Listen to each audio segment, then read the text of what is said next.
The North Korean government has denied mistreating U.S. student Otto Warmbier, who fell into a coma while being held in prison in the communist state. Mr. Warmbier died without recovering on Monday, having been brought back to the U.S. last week. His family blames the North Korean authorities for his death. U.S. President Donald Trump called the North a brutal regime. A spokesman in Pyongyang was quoted by Reuters as saying Mr. Warmbier's death was a mystery. Mr. Warmbier, 22, a student at the University of Virginia, had been traveling with a tour group when he was arrested at Pyongyang Airport in January 2016. Accused of stealing a propaganda sign from a hotel, he was sentenced to 15 years of hard labor. His family had no news of him until June 13 when Pyongyang announced he had been in a coma since his trial,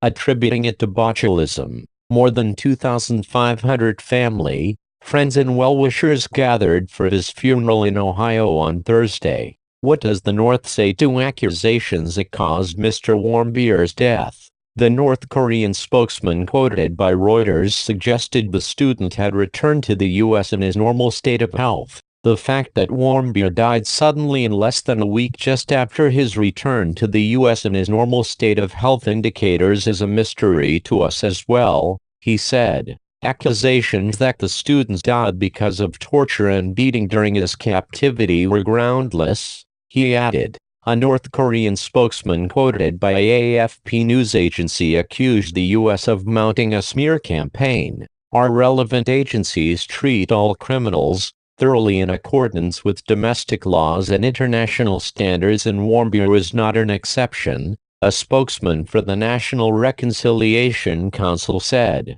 Those who have absolutely no idea about how well we treated Warmbier under humanitarian conditions dare to utter mistreatment and torture. What do U.S. doctors say? They say he suffered a severe neurological injury, the most likely cause of which was a cardiopulmonary arrest that had cut the blood supply to the brain. They say there was no evidence he suffered from botulism. A post-mortem examination was not carried out at the request of the family. The family maintain he died as a result of awful torturous mistreatment. How may relations between the U.S. and North Korea be affected? Mr. Warmbier's death heightened tensions between the two countries, already at loggerheads over the North's nuclear and missile programs. Pyongyang has called Mr. Trump a psychopath. President Trump has said he is determined to prevent such tragedies from befalling innocent people at the hands of regimes that do not respect the rule of law or basic human decency. North Korea was already high on President Trump's agenda,